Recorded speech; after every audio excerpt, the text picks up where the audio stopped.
Question 2 is going to read, a store is having a sale. Any item in the store was 20% off the original price. You saved $10 when you used the coupon. How much money was the original price of the basketball? So we want to use a percent equation, and the percent equation is part equals percent times whole. Let's start identifying our key parts to our equation. So we'll look at our percent first. Now notice it's going to give us the percentage, 20% off, so that's what I'm going to plug in for my percent. If we keep reading, it's going to say you saved $10 when you used the coupon. That's not the original price, that's not the total price, it's just the partial amount, part of the price we saved. So we saved $10, that's where the partial amount is going to go.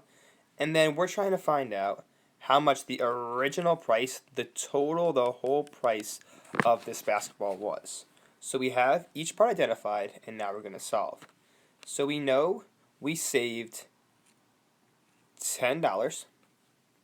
We know our percentage is 20% off, and we have to be careful when we're plugging in for the percent because I plug it in as a decimal.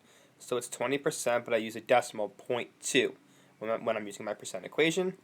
And we're trying to find the original price. That's where our x is going to go. So we have 10 equals 0.2x. So last but not least, we're going to solve for x. So in this case, I'm going to divide each side by 0.2.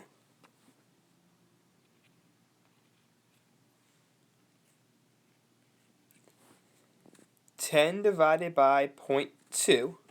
Once again, this could be a calculator problem. So if we divide 10 by 0.2, we actually end up with 50 equals x. So that tells us the original price of the basketball was 50.